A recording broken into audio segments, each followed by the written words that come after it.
The first thing I remember is the beeping. Steady, mechanical, relentless. Then came the pain, a white-hot agony that radiated from every nerve ending in my body. My neck was locked in a brace, something was lodged down my throat, and when I tried to open my eyes, only one would cooperate. The other was swollen shut, the skin around it tender and hot to the touch. I was in the ICU. Through the blur of my functioning eye, I could make out the sterile white ceiling, the tangle of tubes and wires connecting me to various machines. And beyond the glass partition, the shadowy figure of someone sitting in the waiting area. For a moment, my heart leaped. They came. They actually came. But as my vision cleared and the fog of medication began to lift, I realized it was Leo. Only Leo.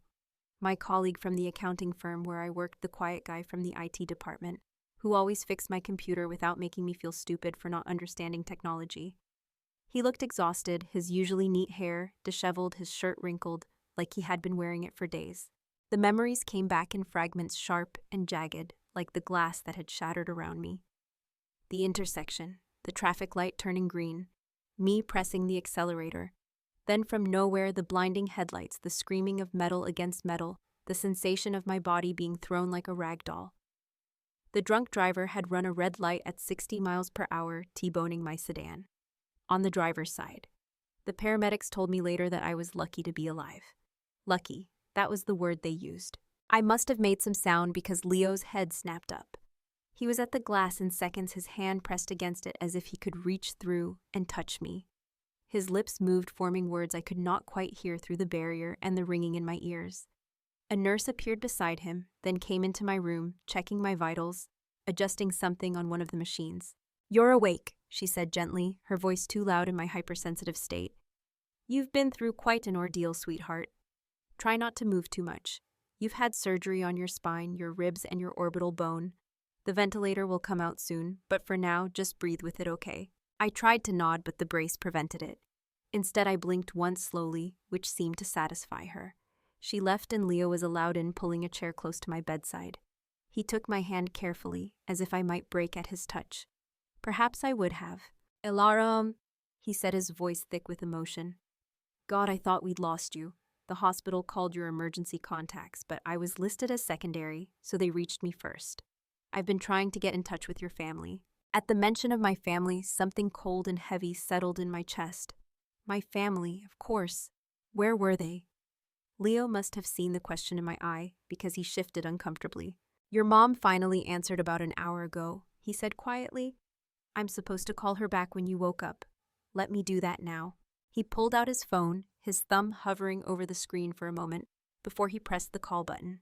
I could hear it ringing once, twice, 3 times before Eleanor Vance's crisp voice came through. "Yes, Leo," she sounded impatient, distracted. "Mrs. Vance Alara is awake now. She came through the surgery, but the doctors say she's going to need extensive rehabilitation. The spinal injury was serious." There was a pause, and in that pause I heard music and laughter in the background. A party. They were at a party. "That's good news," Eleanor said, though her tone suggested it was anything but the forefront of her concerns. "Listen, Leo, I appreciate you staying with her truly, but we're in New York right now. This is the most important week of Serafina's career. She's launching a collaboration with Maison Laurent. Do you know what that means? This is the moment that will define her future. We simply cannot be in 2 places at once." The words hit me like a second collision. Leo's face went rigid, his jaw clenching so hard I could see the muscles jumping beneath his skin. "With all due respect, Mrs. Vance, your daughter nearly died. She still might have complications, don't you think? Don't you think I know my own daughter's condition?" Eleanor's voice went sharp, defensive. "The doctors said she's stable now, didn't they? Serafina's launch is happening in 3 days. 3 days that have taken 2 years of planning and a fortune to arrange. We'll be back by the weekend. Tell Alara we love her and that we'll see her very soon." The line went dead. Leo stared at his phone for a long moment before slowly lowering it. When he looked at me, there were tears in his eyes. Mine were already falling hot tracks down my temples, pooling in my ears. The ventilator prevented me from sobbing, but my body shook with the effort of containing the grief. "I'm so sorry," Leo whispered. "Alara, I'm so sorry." But he had nothing to apologize for. He was here. He was the one person who had shown up, Not my father, Richard Vance, the successful commercial real estate developer who prided himself on family values. Not my mother, Eleanor, with her charity galas and social committees. And certainly not my younger sister, Serafina, the golden child, the influencer darling with 2 million Instagram followers and a smile that could sell anything from skincare to sports cars. I was alone. I had always been alone in that family, but I had fooled myself into believing that if something truly terrible happened, they would be there. That blood would mean something, that I would matter. I had been wrong. The next 72 hours existed in a strange twilight state of pain medication and fractured awareness. Leo stayed. That was the constant in the shifting reality of hospital routines. He was there when the physical therapist came to assess whether I could eventually walk again. He was there when the surgeon explained that the titanium rod in my spine was permanent, that the orbital fracture would heal but might leave my vision slightly impaired, that I was extraordinarily fortunate to be alive, but recovery would be measured in months, not weeks. He was there when I was not sure I wanted to be. On the second day, a woman from hospital social services came to discuss my discharge plan. She was kind, professional, her clipboard thick with forms. She asked about my living situation, my support system, whether I had family who could help with my care during recovery. My family is out of town, I heard myself say, my voice still raspy and weak. But they'll be back soon. It was a lie. I knew it was a lie even as I said it, but admitting the truth that my family had chosen not to come felt like admitting I was fundamentally unlovable.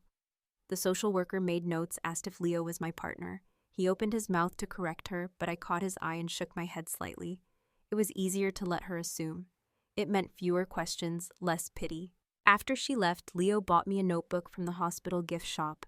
My hands shook as I held it, the simple act of gripping a pen exhausting. "What's this for?" I asked. "I thought maybe you'd want to write things down," he said carefully. "Thoughts, feelings, whatever you need to process. My therapist recommended it to me after my divorce. It helps." I had not known Leo was divorced. I had not known much about him at all, I realized. We had worked in the same building for 3 years, exchanged pleasantries in the break room, and I could not have told you his last name or anything about his life outside those brief interactions. Yet he had been sitting in this hospital for 3 days straight. "Why are you doing this?" I asked him. "We barely know each other." He was quiet for a long moment, his fingers laced together, his gaze on the floor. When he finally looked up, his expression was sad and knowing. "Because someone should," he said simply, "and because I know what it feels like when the people who are supposed to care don't show up." There was a story there I could tell. Pain recognized pain, but I was too tired to ask, and he did not offer more. Instead, he opened the notebook to the first page and set it on my lap. "You don't have to show me what you write," he said. "It's just for you." After he left that evening, promising to return in the morning, I stared at the blank page for a long time. Then, with shaking hands, I began to write. Not about the accident, not about the hospital. I wrote about being 7 years old, watching my parents fuss over baby Sarah, the way they had looked at her with such wonder and delight.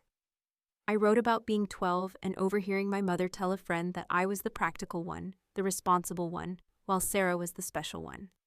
I wrote about being 17 and using my savings from a summer job to buy Sarah an expensive camera for her birthday because she wanted to start a photography account, and how my parents had been so proud of her artistic vision, but had never asked how I had afforded it. I wrote until my hand cramped and my eye grew too heavy to keep open. I wrote until the pain medication pulled me under, and when I woke in the dark hours of early morning, I reached for the notebook again. 3 days after I woke up, they removed the ventilator.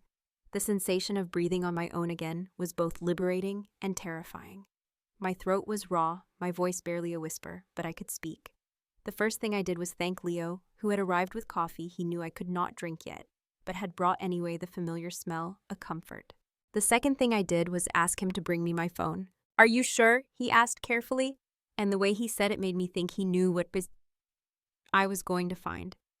"Maybe you should rest more before—" "Please," I whispered. "I need to see." He brought it that afternoon, my phone case slightly cracked from the accident, but the device itself intact. My face, even swollen and bruised, was enough for the recognition software to unlock it. The lock screen showed 47 missed calls. For a moment, my damaged heart lifted. 47 calls. They had been trying to reach me. They did care. But when I opened the call log, the truth was immediate and crushing. 32 calls from Leo, 8 from my supervisor at work, Susan. 4 from the hospital itself, desperately trying to reach my emergency contacts. 2 from my dentist's office, an automated reminder about a cleaning appointment I had obviously missed. 1 wrong number. 3 calls from my mother, all 3 made within an hour of each other on that first day, the day Leo had told her I had woken up. Nothing since then.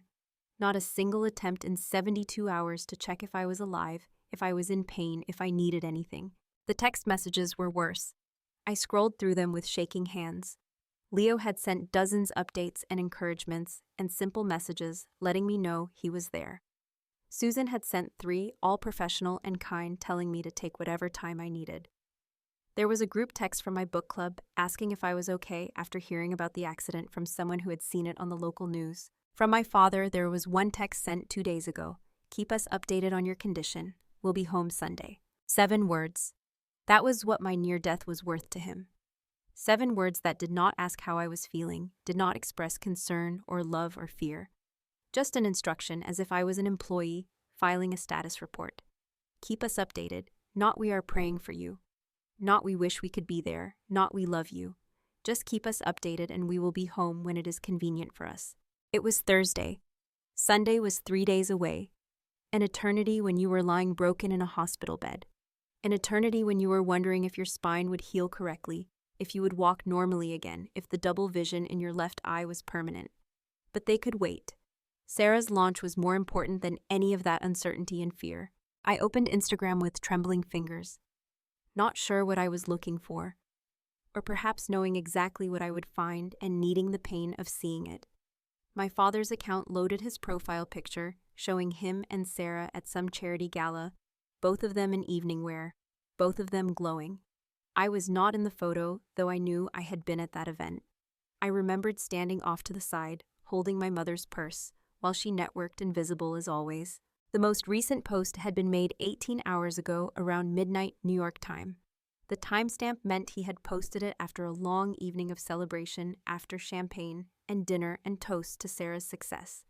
He had been awake on his phone curating his social media presence while I lay in a hospital bed 300 miles away. The photograph made my remaining good eye blur with tears that I could not stop. They were at Balthazar, a restaurant I recognized from food magazines and travel shows. One of those places where you needed reservations months in advance, and entrees cost more than I spent on groceries in a week. The interior was all Belle Epoque glamour brass fixtures and dark wood and mirrors that reflected the beautiful people back at themselves. My father and mother were at the center of the image, raising crystal champagne flutes in a toast. Dad's face was flushed with pride and expensive wine, his smile broader than I had seen in years. Mom looked elegant in a navy dress I did not recognize. Her hair professionally styled, her makeup perfect. They looked happy, genuinely radiantly happy in a way I could not remember them ever looking at any event I had been part of. Sarah stood between them, and she was absolutely luminous. Her black cocktail dress was clearly designer, the kind of piece that cost thousands and fit like it had been made for her body, specifically because it probably had been. Her hair was swept up in an elaborate updo that must have taken hours to create, studded with small crystals that caught the light. Her makeup was flawless, dramatic, without being overdone, emphasizing her high cheekbones and wide eyes. She wore diamond earrings I had never seen before, probably a gift from Julian or his family. Julian Davenport stood beside her, his arm around her waist, in a possessive, proud gesture. He was exactly the kind of man my parents had always wanted for their daughter, tall, classically handsome, impeccably dressed, in a suit that probably cost more than my monthly rent. Old money, good breeding, the kind of pedigree that opened doors and ensured invitations to the right parties. He looked at Sarah like she was the most precious thing in the world, and maybe to him she was. They looked like they had stepped out of a movie about beautiful people living beautiful lives. They looked like the family that everyone wanted to be, the American dream in human form. Success, wealth, happiness, all of it captured in one perfect image. The caption twisted the knife deeper. Proud beyond words to watch my star Serafina Vance conquer Manhattan. The Vance legacy begins here. To my brilliant daughter and her bright future. Hat Vance legacy, heart proud father, had Maison Laurent, Fashion Week, proud moment, family first. Family first. The hashtag burned. I read it 3 times, each time feeling like I was being hollowed out from the inside. Family first, but only one family member apparently mattered enough to be there. The post had been up for less than a day and already had over 3,000 likes.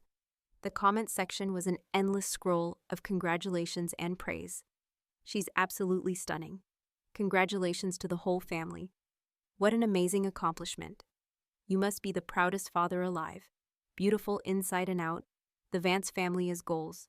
I kept scrolling through the comments, each one a tiny cut. People I did not know celebrating my sister, my parents, my family, while I lay here alone and broken. Then I saw it. A comment from someone with the username @SarahMate47. Such a beautiful family.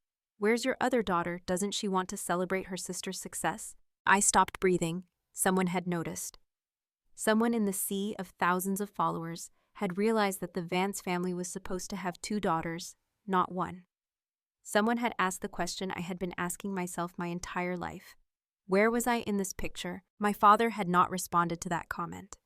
But someone else had a user named @JennaVanceFan, probably one of Sarah's followers, who considered herself an expert on our family. Ilara is the private one. She prefers to stay out of the spotlight.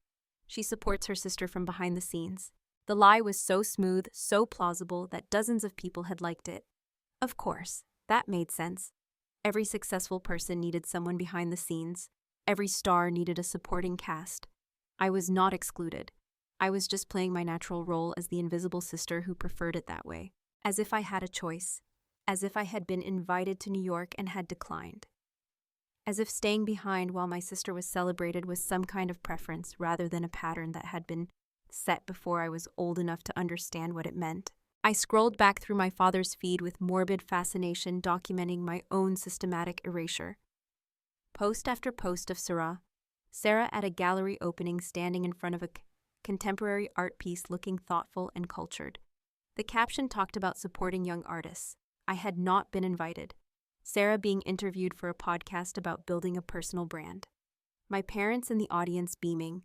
I had not known it was happening until I saw the post. Sarah and Julian on vacation in the Amalfi Coast, the Italian coastline behind them, both of them tanned and relaxed.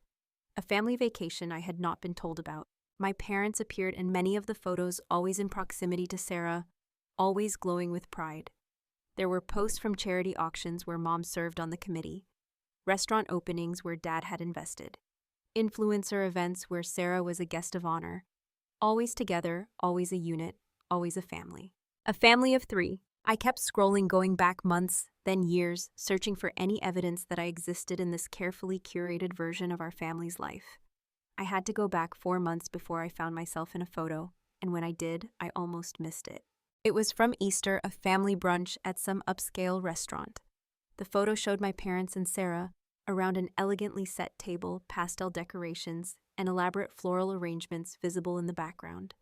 They were all smiling at the camera, raising glasses of mimosa in a toast. And there at the very edge of the frame, cropped so severely that you could barely tell what you were looking at, was my shoulder and part of my arm. I was holding a plate of pastries, passing them across the table. I had been cut from the composition so thoroughly that I was reduced to a disembodied limb, a serving implement rather than a person. I was not tagged in the photo. The caption read, "Grateful for family and new beginnings this Easter Sunday. Blessed #family time #Easter brunch." Grateful for family, just not all of it. I kept scrolling my thumb, moving compulsively, even as tears blurred my vision. Thanksgiving 2 years ago, a photo of the 3 of them around my parents' dining table, the turkey prominently displayed. I had cooked that turkey. I had spent 8 hours in the kitchen preparing side dishes while Mom and Sarah got ready for photos. I had set that table, chosen those centerpieces, made everything look perfect. And I had been cropped out, dismissed as unimportant to the narrative of Vance family gratitude. Christmas 3 years ago, my parents and Sarah in front of their decorated tree, holding wrapped presents and wearing matching red and green.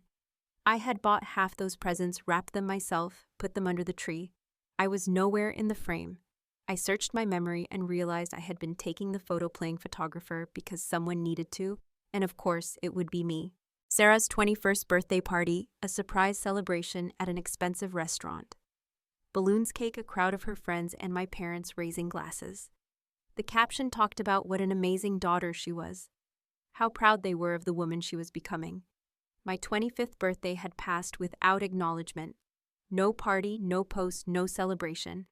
I had spent it alone in my apartment eating takeout and telling myself it was fine that birthdays did not matter at my age, that I was too mature to need that kind of validation. My college graduation was nowhere on his feed. I searched for it specifically using the date scrolling back 5 years to May of that year. Nothing. Not a single post marking the day I had finished my degree in accounting, the degree I had paid for myself while working full-time. But Sarah's high school graduation had 3 posts. 3. Photos of her in her cap and gown, artistic shots of her throwing her cap in the air, a family portrait of the 3 of them together. 3 posts celebrating an achievement that everyone had, while my 4 years of sacrifice and hard work did not warrant a single image. My 25th birthday. I searched for that too, going back 3 years to the exact date. Nothing on that day. But 4 days later, there was a post of Sarah's 20th birthday party. A surprise party at a rooftop bar, 200 guests, a custom cake, from a famous bakery, a DJ, a photographer to capture every moment. The post had hundreds of likes and dozens of comments about what an amazing party it was, what thoughtful parents they were, how lucky Sarah was. The pattern was undeniable, inescapable, damning. I had been slowly, systematically erased from the family narrative over years, so gradually that I had not even fully noticed it happening. I was not just overlooked or forgotten. I was actively excluded, deliberately written out of the story they were telling the world about who the Vance family was. I kept scrolling, going back further, looking for the point where I had started to disappear. 2 years ago, 3 years ago, 4. The ratio shifted over time. In older posts, I appeared more frequently, though always at the margins, always slightly out of focus, always in a supporting role. But I was there. I existed in their world, even if only as background. But around the time Sarah turned 18 and her influencer career started to take off, I began to vanish. First from central positions in photos, then from photos entirely. First from captions that mentioned the whole family, then from any acknowledgement at all. It was like watching myself fade frame by frame until I was a ghost haunting the edges of my own family's history. I found one more photo of myself from 5 years ago. Sarah's sweet 16 party, another elaborate celebration that had cost a fortune. I was 19, still in college, wearing a dress I had saved for months to afford because I wanted to look nice for my sister's special day. In the photo, I stood at the edge of the group, my smile not quite reaching my eyes, and I could see it now, the resignation that I had been too young to name. I looked like someone who already knew she did not belong, but was trying very hard to pretend otherwise. The caption did not mention me by name. It listed Sarah's friends, thanked the party planner and caterer, tagged the venue.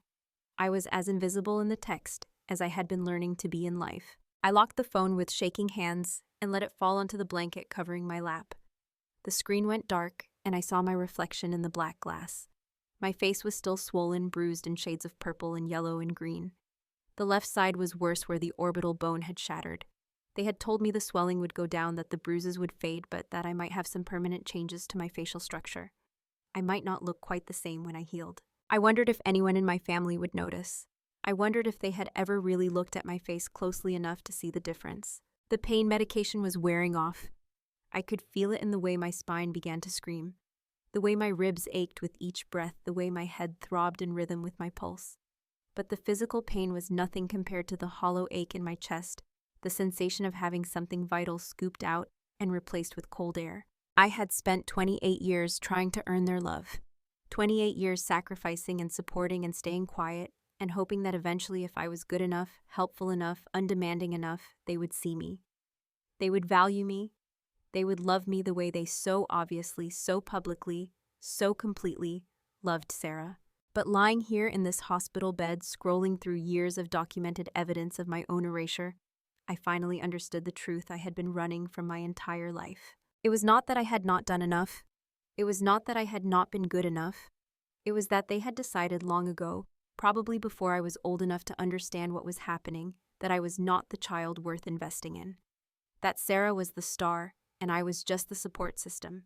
That the Vance legacy would be built on her success, and my role was to be the foundation buried so deep underground that no one would ever see it or acknowledge it or thank it for bearing all the weight. I had not failed them.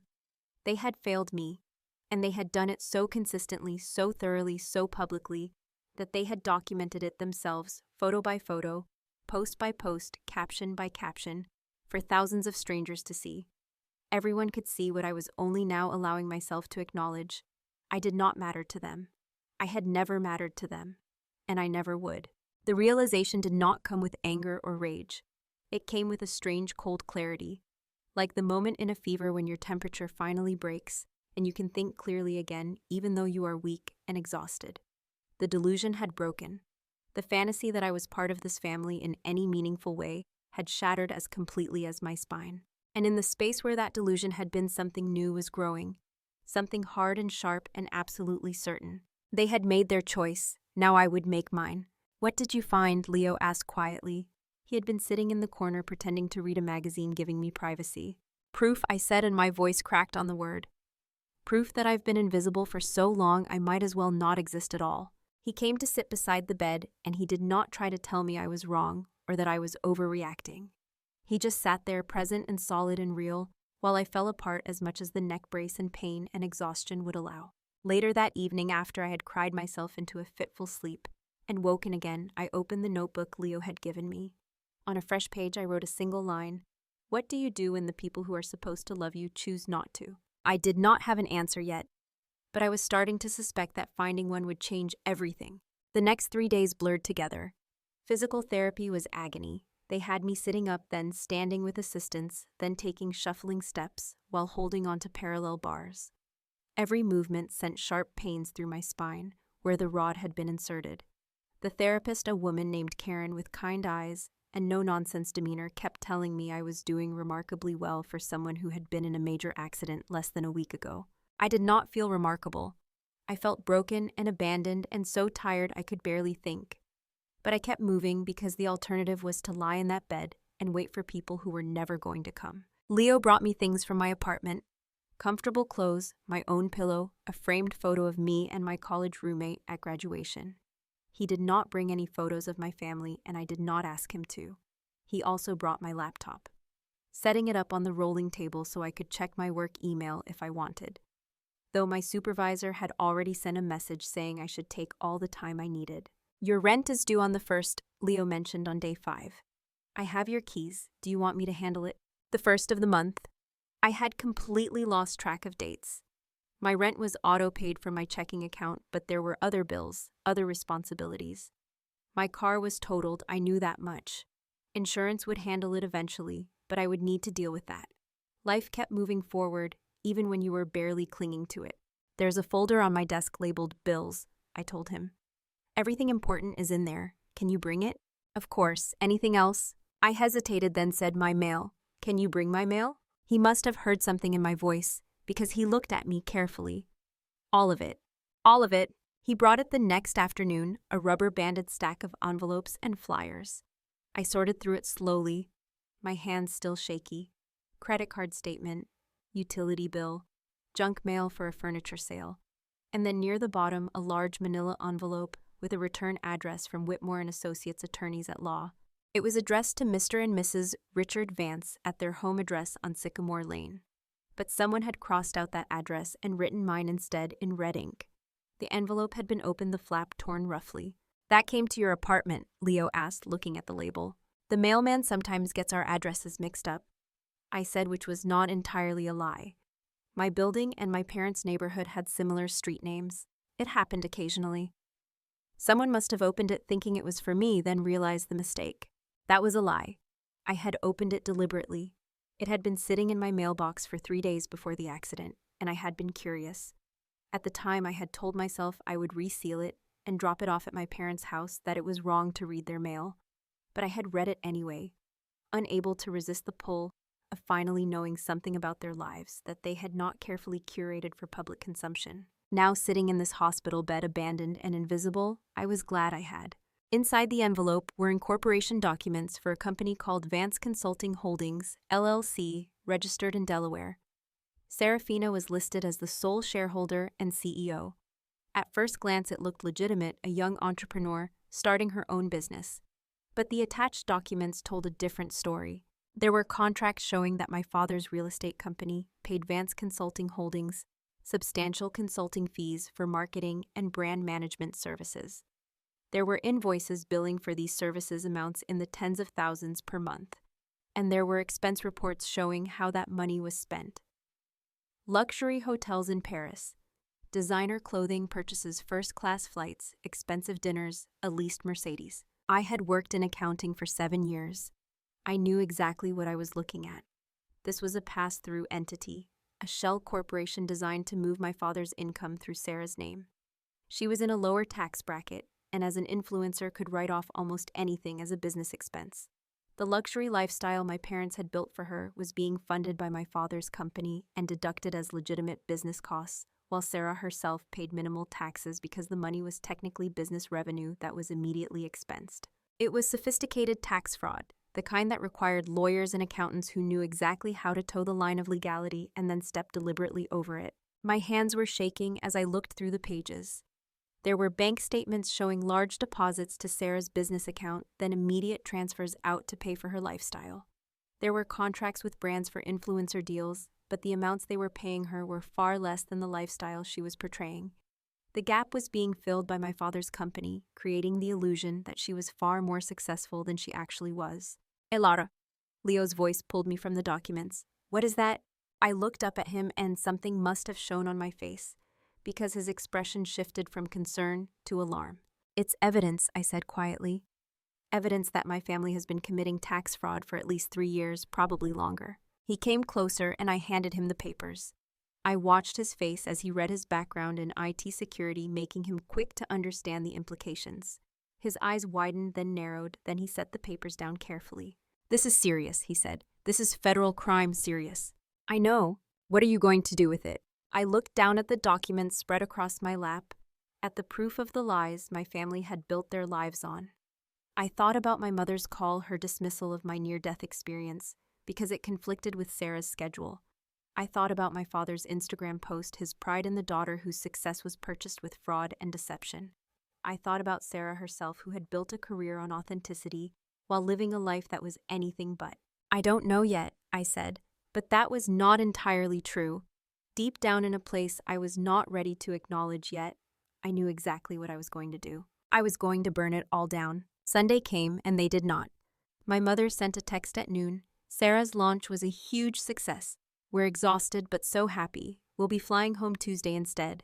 How are you feeling? The doctor said you're recovering well." I did not respond. There was nothing to say. The message was not really asking about me. It was informing me that once again I was not the priority. They released me from the hospital on Monday. Leo helped me into his car, a process that took nearly 10 minutes as I struggled with the pain and limited mobility. My apartment was on the 4th floor of a building with no elevator. We both stared at the stairs for a long moment. "I can carry you," Leo offered. "I need to be able to do this myself eventually," I said. "Help me, but let me try." It took us 40 minutes to climb those stairs. I had to rest on every landing, my legs shaking, my spine screaming in protest. By the time we reached my door, I was sobbing from pain and frustration. Leo got me inside and onto my couch, where I collapsed and did not move for an hour. My apartment looked exactly as I had left it over a week ago. A coffee cup in the sink, a book open on the side table, my work clothes hanging on the back of the bedroom door, ready for a Monday morning that never came. It felt like a museum of my old life, the before life, when I had still believed that family meant something. Leo moved around the space efficiently, making it accessible for my current limitations. He set up a bed on the couch since I could not manage the stairs to my bedroom loft. He organized my medications and set alarms on my phone. He stocked my fridge with easy-to-prepare meals and put my most used items on lower shelves. "I can stay," he said when he had finished. "Take the couch, make sure you're okay." "You've already done too much," I said. "You need to get back to your own life." "My life is pretty empty right now," he admitted. "Divorced, no kids job I can do from anywhere. Helping you, it gives me purpose. Let me do this at least for a few days until you're steadier on your feet." I was too tired to argue, and truthfully I did not want him to leave. He was the only solid thing in a world that had revealed itself to be built on sand. He took the armchair that night, insisting I needed the couch for sleeping. I lay there in the dark, listening to his breathing, thinking about the documents I had hidden in my bedside table, thinking about what they meant and what I could do with them. Tuesday came and went. My parents did not call. Wednesday morning, my phone rang. Finally, I answered. "Elara, sweetheart, we're home." My mother's voice sang out bright and cheerful. "We're so sorry we couldn't get there sooner. How are you feeling?" "I almost died," I said flatly. But you didn't. The doctor said you're going to be fine. That's wonderful news. Listen, we're planning a little welcome home dinner for Sarah on Friday. The launch was such a success, we really need to celebrate. Can you come? It would mean so much to her to have her sister there. I closed my eyes. Of course. Not we want to see you, not let us come help you recover, but come celebrate your sister. I can barely walk, I said. Oh, well, we can do it at your place if that's easier. I'll bring food. It won't be fancy, but it's really about family being together. Family being together. The irony was almost funny. Sure, I heard myself say. Friday's fine. Wonderful 6 o'clock. Oh, I can't wait for you to hear all about New York. It was absolutely magical. Sarah was so poised, so professional. We're so proud of her. See you Friday, sweetheart. She hung up before I could respond. I sat there holding my phone, staring at it like it was a foreign object. They want to celebrate Sarah's launch here on Friday. I told Leo, who had been listening from the kitchen. Want to come to dinner and meet my family. He looked at me for a long moment, and I saw understanding in his eyes. He knew what I was planning, even if I had not said it out loud yet. Wouldn't miss it, he said. The next 2 days I prepared. Not for their visit, but for what would come after. Leo helped me set up secure email accounts using VPN services and encryption software. I barely understood but trusted him to implement correctly. We spent hours going through the documents from the manila envelope, making copies, organizing them into clear categories. But I did more than that. I went through my memory, mining years of passive observation for details I had not realized I was collecting. I had been the invisible daughter, present but unnoticed, and that invisibility had given me access to things they never would have allowed if they had seen me as a threat. I remembered Christmas 3 years ago, when I had gone to use my father's home office to print out a recipe, and his laptop had been open on his desk. I had glanced at the screen and seen an email exchange about inflating expenses to create tax deductions. At the time, I had told myself it was none of my business, that I must have misunderstood. Now I remembered the date, the subject line, the email addresses involved. I remembered my mother's charity foundation, the Vance Foundation for Women's Empowerment, and the boutique consignment shop. They ran in a trendy part of downtown. I remembered overhearing Mom on the phone with her accountant laughing about how they were donating Sarah's gifted designer items to the foundation for tax write-offs at full retail value, then selling them in the boutique for cash that went into an operating budget that seemed to mostly cover Mom's salary and expenses. I had even accidentally recorded evidence of this. 2 years ago, I had been using my phone's voice memo app to record a recipe. Mom was dictating for Thanksgiving dinner. I had forgotten to stop the recording, and it had continued running in my pocket for another 20 minutes. I had discovered it later when I was transcribing the recipe and heard Mom talking with her friend Barbara about the boutique. It's genius, really, Mom had said on the recording. The brands give Sarah these things for free. She wears them once for content. We donate them to the foundation for a tax write-off at full price, then sell them in the boutique. The foundation gets to keep the proceeds as operating costs, which mostly means my salary and our events budget. And it all looks completely legitimate on paper. Barbara had laughed. You've essentially created a high-end money laundering operation for your shopping habits. Don't be crass, Barbara. It's a charitable organization helping women in need. The fact that it also helps us is just good planning. I had been so embarrassed by accidentally eavesdropping that I had deleted the recording immediately. But I had backed up my phone to my laptop the week before, and that backup still existed in my cloud storage. With Leo's help, we recovered the file. I kept digging through my memories, through old text messages, through photos on my phone that I had taken absent-mindedly. A picture of a receipt on my father's desk that showed a business dinner that had actually been a family vacation. Screenshots of Sarah's Instagram stories that showed her in designer clothes and luxury locations on specific dates that I could cross-reference with her company's expense reports. I was not creating evidence. I was compiling it, organizing years of casual observations into a coherent pattern of fraud. This is remarkable, Leo said on Thursday night as we reviewed everything I had gathered. You've essentially documented their entire operation without even trying. I was always watching, I said quietly. I just never thought about what I was seeing. I wanted so badly to be part of the family that I trained myself to ignore the things that didn't make sense. I thought if I pretended not to notice, if I never questioned anything, they might finally accept me. And instead they just got sloppier because they thought you were blind. I was blind, or I wanted to be, but I saw anyway. Friday came. I woke up anxious, my stomach in knots. Leo helped me shower, a humiliating process that I tried not to think about too much and helped me dress in comfortable clothes that did not aggravate my injuries. He cleaned the apartment while I rested, making sure everything looked presentable. At 6:15, my phone buzzed, a text from my mother. Running a bit late, be there by 7. Of course they were late. I should have expected it. They arrived at 7:30. I heard them in the hallway first. Sarah's laugh ringing out my mother's voice saying something about the stairs. Then a knock and Leo opened the door because I could not get up quickly. My mother swept in first, holding a bag from an expensive catering company, her gaze already moving past me to assess the apartment. "Oh, Ilara, this place is so quaint. How are you feeling?" She did not wait for an answer, did not come to hug me, or even really look at me. My father followed carrying a bottle of wine, his attention on his phone. "Good to see you up and around, kiddo. We were worried." Were they? I saw no evidence of worry, just distraction and disinterest. Sarah came in last, and for a moment I forgot to breathe. She looked like she had stepped out of a magazine. Her hair was perfectly styled, her makeup flawless, her outfit clearly designer. She was glowing with success and confidence, and the particular beauty that comes from knowing you are loved and celebrated. She looked at me and her expression shifted to shock. "Oh my God, Ilara, your face." I had not looked into a mirror much since leaving the hospital. I knew I was bruised, swollen, stitched. But seeing her perfect face looking at my damaged one made me suddenly acutely aware of the contrast between us. "Car accident," I said, my voice flat. "Nearly died." "But you didn't," my mother chirped already, moving to the kitchen to unpack the food. "That's what matters. You're on the mend now. Leo, is it? How lovely that Ilara has such a dedicated friend." She said friend with a slight emphasis that made it clear she assumed he was more. I did not correct her. Leo shook hands with my father, who sized him up with the quick assessment of a businessman meeting a potential son-in-law. "So, Leo, what do you do?" Dad asked. Security consulting," Leo said smoothly. "I help companies protect their digital assets." Good field. Lots of growth there." That was it. That was the extent of my father's interest in my life, or the people in it. He had fulfilled his obligation to make small talk, and could now move on to more important matters. My mother was setting out the food, talking nonstop about New York.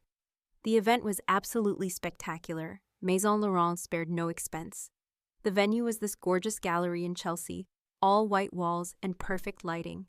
Sarah looked absolutely radiant. Everyone was talking about her. Henri Laurent himself said she had the most authentic presence of any influencer he'd worked with. Can you imagine authentic? That's the word he used. I caught Leo's eye and saw the muscle jump in his jaw. He had read all the documents. He knew exactly how authentic Sarah's success really was.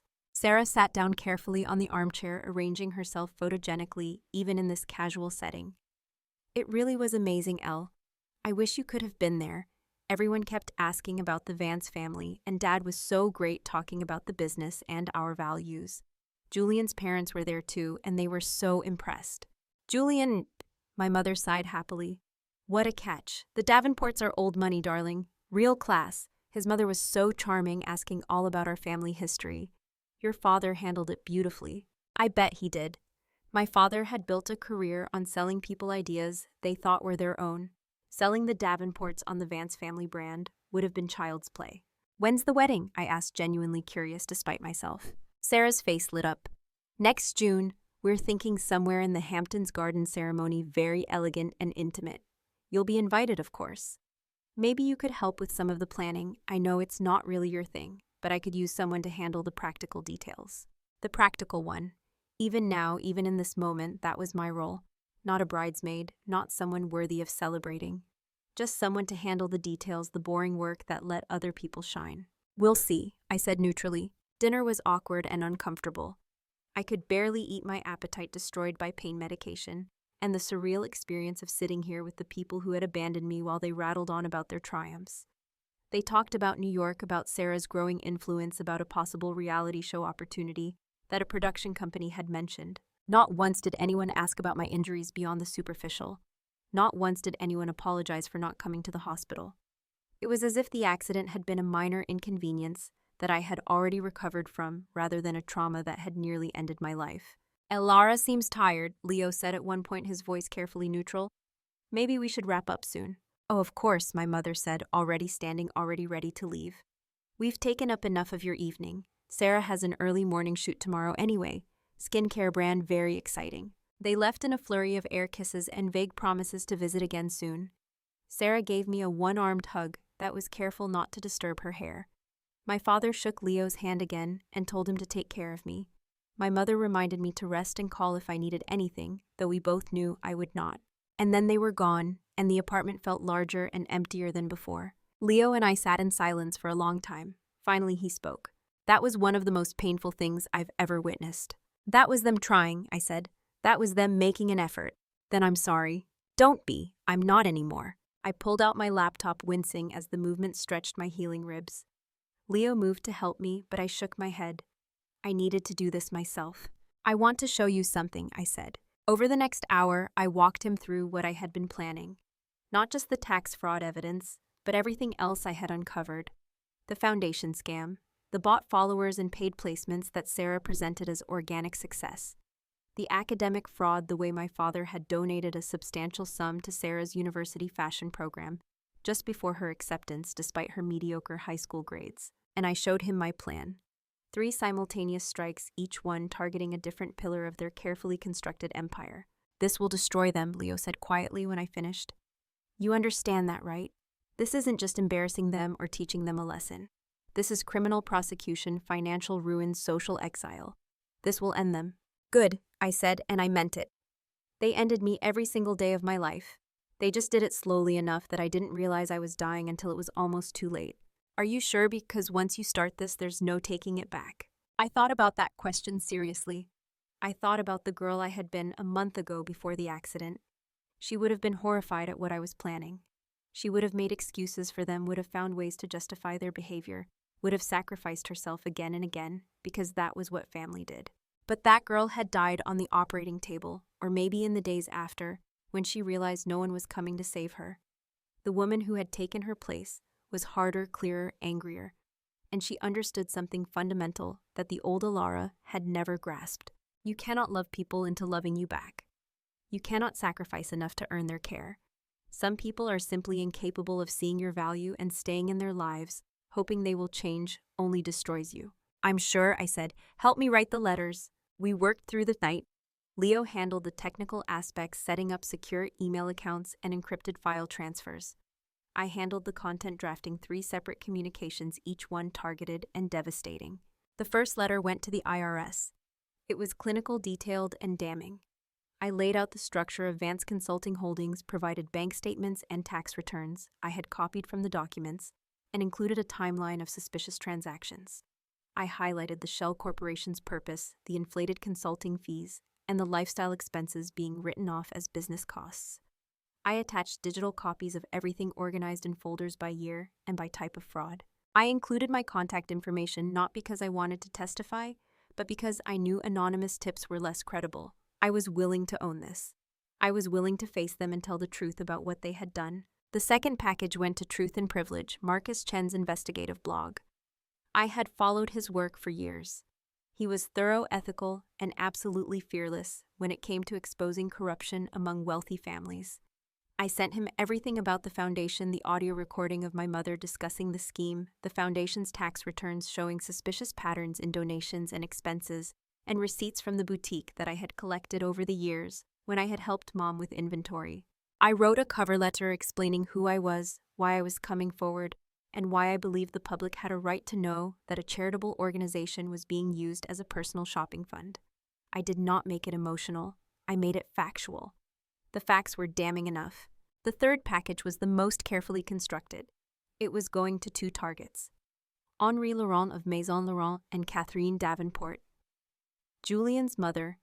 Both valued authenticity and integrity above almost everything else.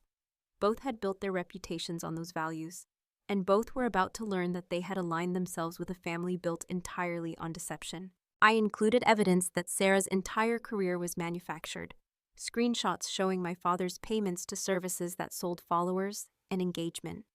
Emails I had found in an old backup of his computer where he had discussed paying for magazine features and podcast interviews that were presented as organic press. Documentation showing that Sarah's university degree was essentially purchased through a donation rather than earned through merit. But the most devastating element was the video. It was from Thanksgiving 3 years ago. I had been trying to record a nice family moment for posterity. Instead, I had accidentally captured my father and mother arguing in the kitchen, their voices carrying more than they realized. "Do you know what it's cost to make that girl famous?" my father had shouted. "More than we spent on Alara's entire college education. Her tuition, her degree, everything. I could have sent her to Harvard for what we've spent creating Sarah's image." "But Sarah actually has a future," my mother had replied. "She has potential. Alara is Alara. She'll be fine with her little accounting job.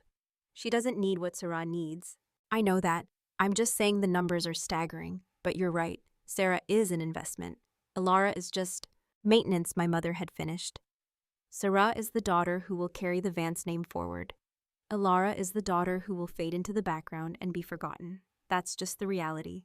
I had heard that conversation through a closed door and pretended I had not. I had told myself they did not mean it the way it sounded. I had made excuses and swallowed the pain and moved on. But my phone had recorded it, and now the world would hear it too. I included a timeline showing that this video was recorded on a Thursday. The following Monday, I had been in the ICU fighting for my life. And that Friday, my parents had been in New York celebrating Sarah's success.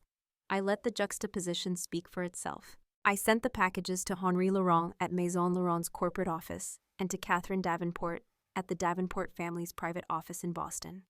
I sent them with signature required delivery, timed to arrive exactly 2 days before Sarah's official launch event with Maison Laurent. I wanted them to have time to verify the information. I wanted them to have time to understand the scope of the deception. But I did not want them to have enough time to quietly distance themselves without consequences. I wanted panic. I wanted scrambling. I wanted them to make hasty decisions in crisis mode. "It's done," I said when the last package was addressed and paid for through an anonymous online shipping service. "We send these tomorrow and then we wait." "How long do you think it will take?" Leo asked. "For the IRS, weeks, maybe months before they make a move.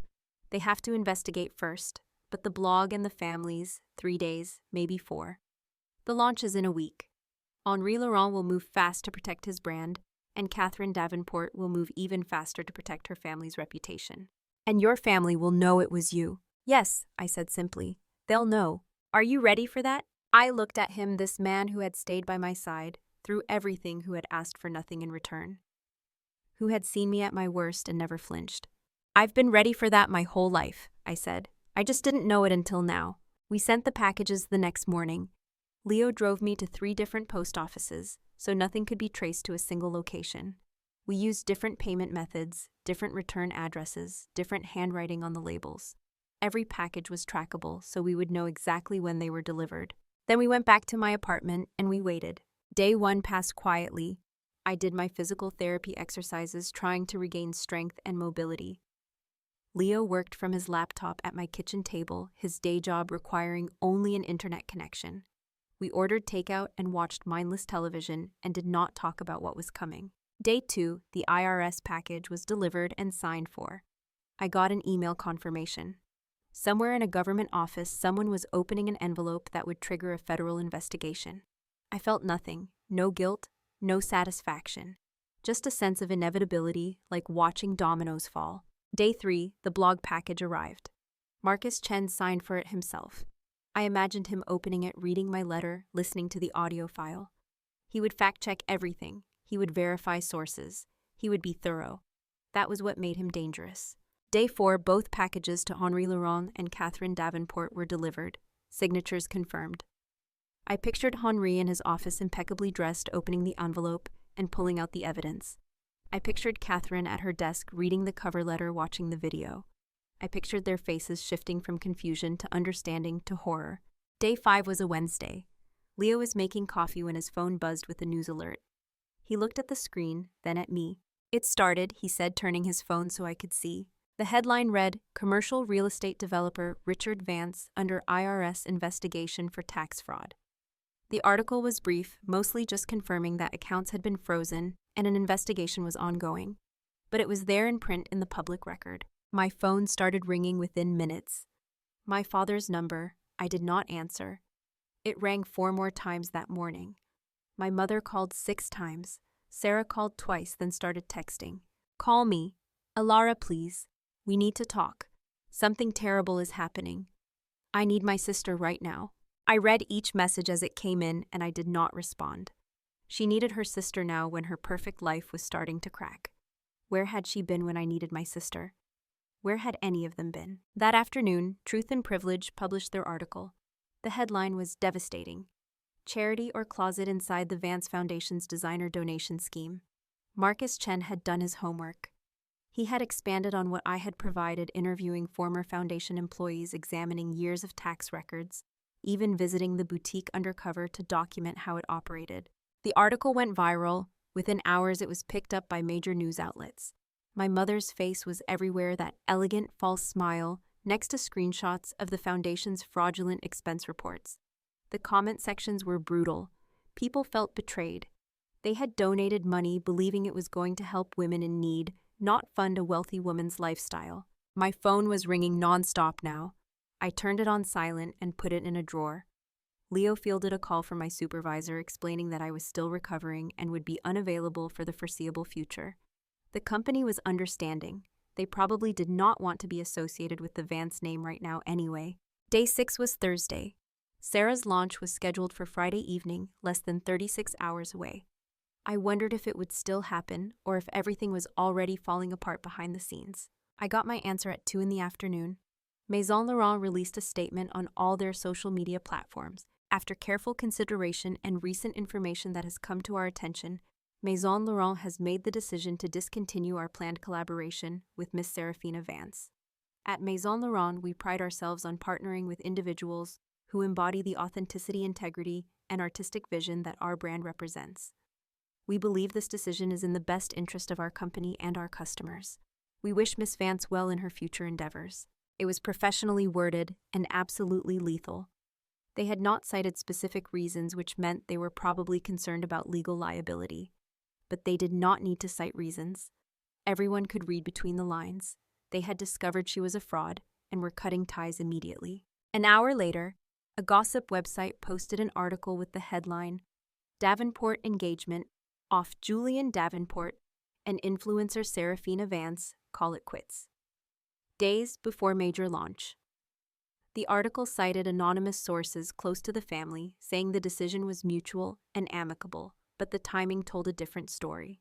Catherine Davenport had moved exactly as I had predicted. She had demanded Julian end the engagement, and he had complied. The Davenports did not marry into scandal. They did not associate with families under federal investigation.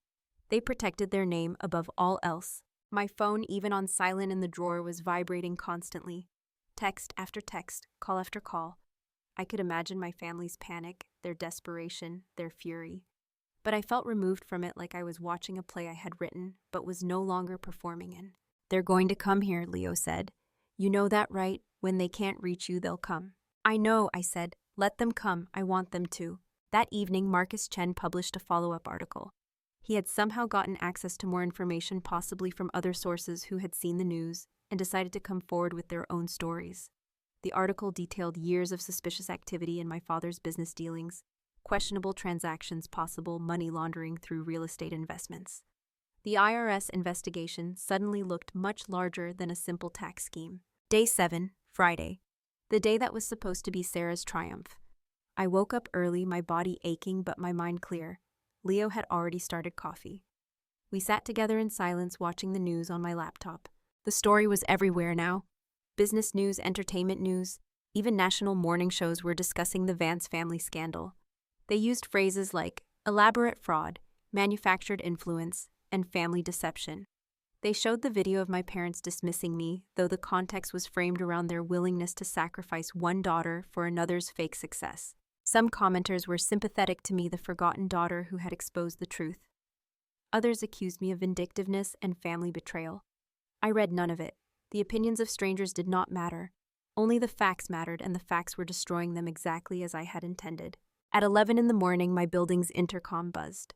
I looked at the security camera feed on my phone, all 3 of them. My father looked haggard, his usually perfect hair disheveled. My mother's makeup was smeared, her eyes red from crying.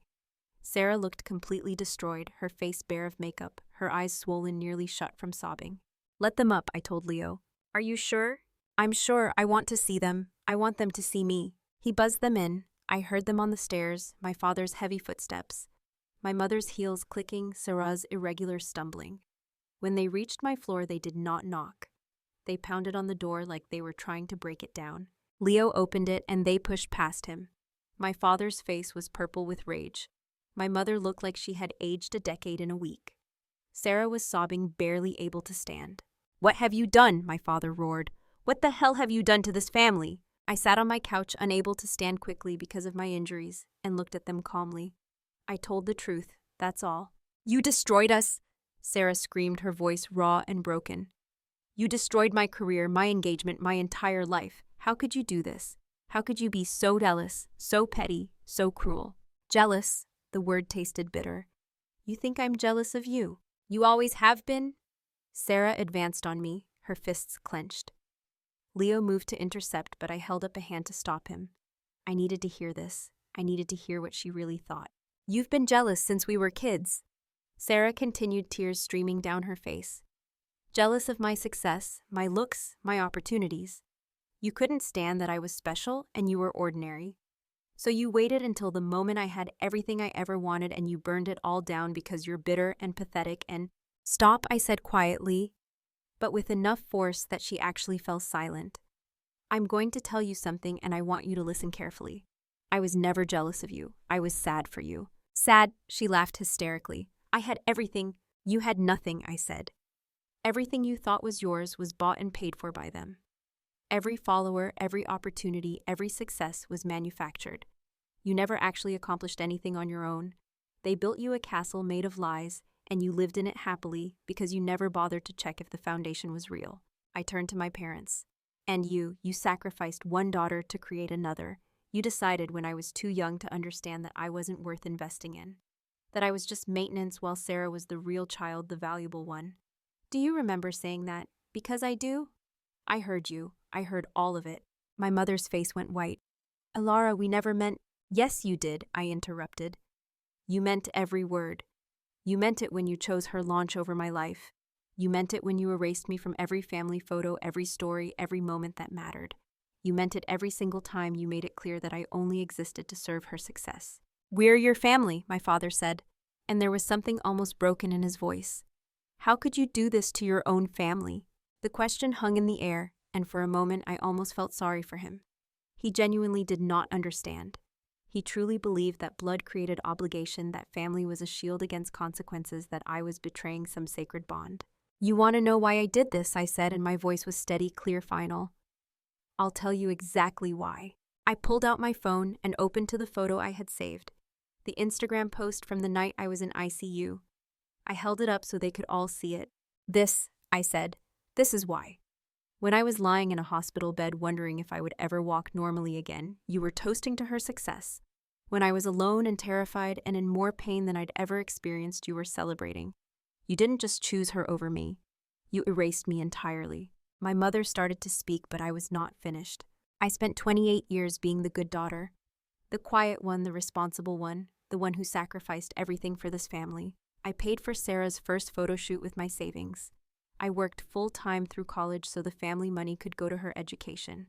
I moved out early so she could have my room for her closet.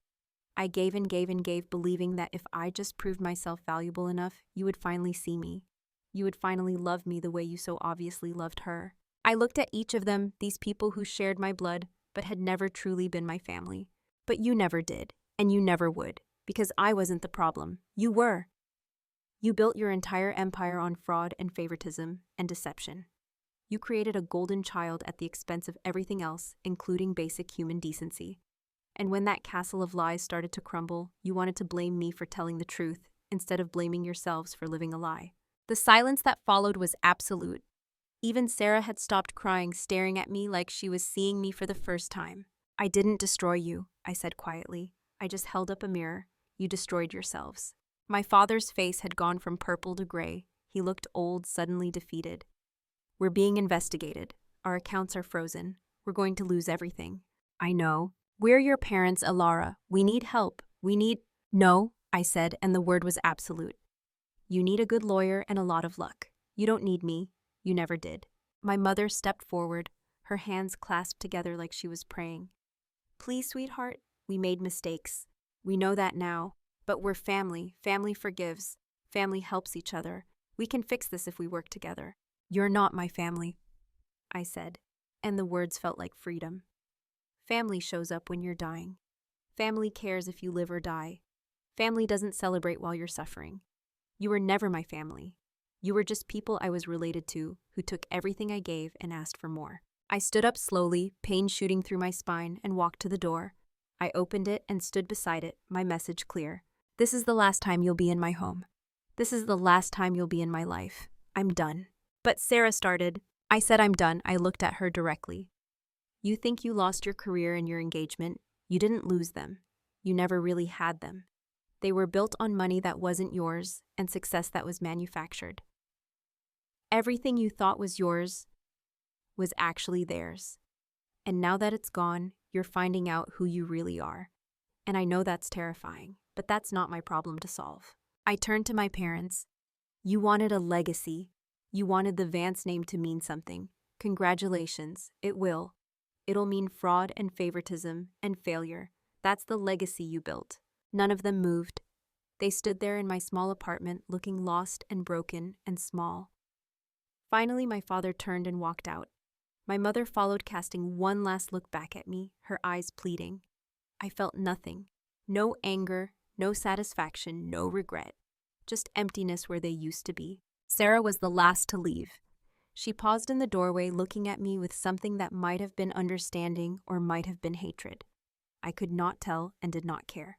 I'm working at Nordstrom now, she said quietly. Sales associate? Nobody recognizes me. Nobody cares. Is that what you wanted? I wanted justice, I said. What you do with it is up to you. She left without another word. I closed the door behind her and turned the deadbolt. Then I walked back to the couch and sat down carefully, my body screaming in protest. Leo sat beside me. How do you feel? Free, I said, and for the first time in my entire life, I meant it completely. The next 6 months unfolded like the final act of a Greek tragedy. I followed the news from a distance, watching the dominoes continue to fall in exactly the pattern I had predicted. My father was formally indicted on 8 counts of tax fraud and 2 counts of money laundering. The case would take years to wind through the courts, but the outcome was not really in doubt. The evidence was overwhelming. His business collapsed within weeks. Properties were seized or sold at auction to pay legal fees. The house I had grown up in, the symbol of Vance's success and prosperity, was foreclosed on by the bank. They moved to a 2-bedroom apartment in a modest neighborhood an hour outside the city. My mother's foundation was dissolved by court order. The remaining assets, what little there were after legal fees, were distributed to legitimate charities that actually helped women. Mom became toxic in her social circles. The invitations stopped coming. The committees quietly asked her to step down. The friends disappeared. She was left with nothing but her husband and her guilt, and I suspected the guilt might have been easier to bear. Sarah's fall was perhaps the most complete. Her Instagram followers, once numbering in the millions, dropped by 80% within weeks. The brands that had worked with her demanded return of gifted items, and in some cases sued for fraud. Her remaining influencer friends distanced themselves with performative social media posts about how they valued authenticity and were shocked to discover her success had been manufactured. She had to sell her car, her designer wardrobe, her jewelry. She moved back in with our parents in their small apartment. I heard through mutual acquaintances that she had taken a job at a department store, working retail for minimum wage. She was still beautiful, but beauty without the infrastructure of wealth and fame was just another face in the crowd. She was learning what I had always known, that ordinary life required actual skills, actual work, actual substance. I could have felt sorry for her. Maybe someday I would. But 6 months was not enough time to forgive a lifetime of being erased. As for me, I moved. Not far, just to a small coastal town called Seabright, 3 hours north of the city. Leo came with me not as a romantic partner, though something gentle and undefined was growing between us. He came as a friend who had been there when no one else was, who had never asked me to be anything other than myself.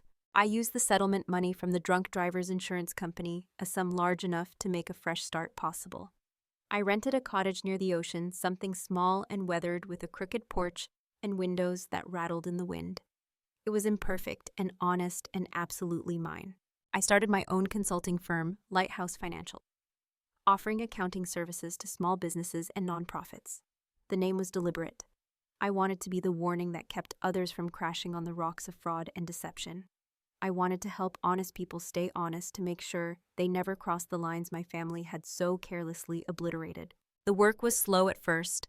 I had one client, then two, then five. Word spread in the small business community that I was thorough, ethical, and absolutely uncompromising when it came to following the law. I would rather lose a client than help them cheat. That reputation ironically made me more valuable. People trusted me because they knew I would tell them the hard truths they needed to hear. My body healed slowly. The titanium rod in my spine was permanent, a souvenir of the worst day of my life that had somehow led to the best decision I ever made. I still walked with a slight limp when I was tired. My vision in my left eye was not quite what it used to be. The scars on my neck and face faded, but never disappeared completely.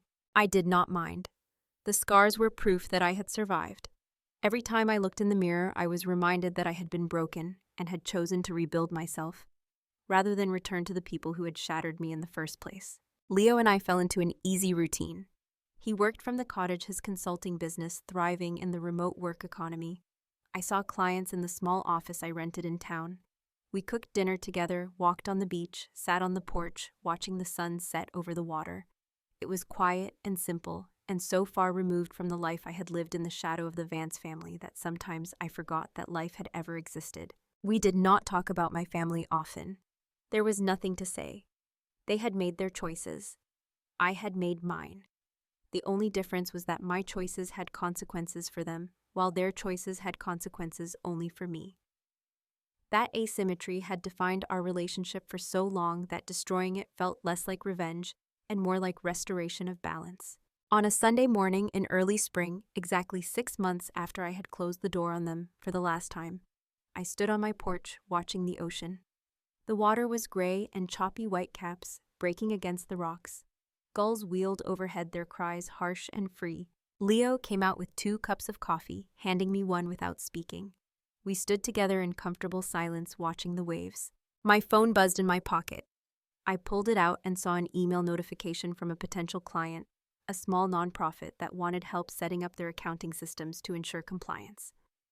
Another opportunity to do work that mattered to help people build something real and lasting. I thought about my family sometimes the way you think about a scar from childhood that you barely remember getting.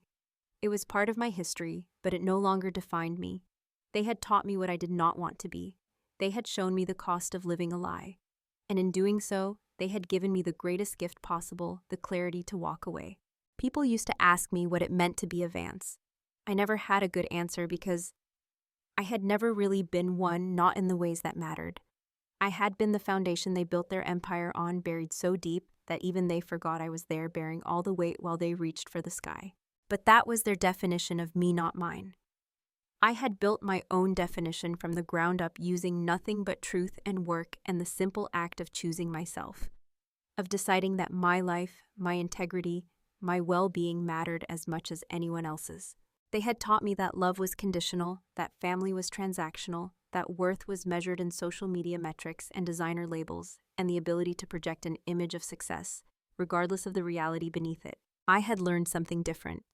I had learned that the only approval I needed was my own. That integrity was not a weakness, but a foundation stronger than any built on lies. That being ordinary, being honest, being authentically myself was more valuable than any manufactured legacy could ever be. I did not destroy them with violence or hatred. I had not even destroyed them with truth, not really. They had destroyed themselves slowly and methodically through years of fraud and favoritism and the arrogant assumption that consequences were for other people. I had simply removed the scaffolding of lies they had used to hold up their crumbling empire, and I had let gravity do the rest. The sun broke through the morning clouds, casting a line of gold across the water, a path of light stretching from the horizon to the shore, as if the ocean itself was showing me the way forward. Inside, Leo called that breakfast was ready, his voice warm and familiar. I took one last look at the vast, indifferent, beautiful ocean, and I thought about how far I had come. From the invisible daughter to the woman who had found her own voice. From the foundation buried in darkness to the lighthouse standing in the sun. The Vance legacy was dead, reduced to a cautionary tale about the dangers of building your life on deception. But mine was just beginning, and I had built it entirely on my own terms, from my own hands, with my own truth. That was the only revenge that mattered.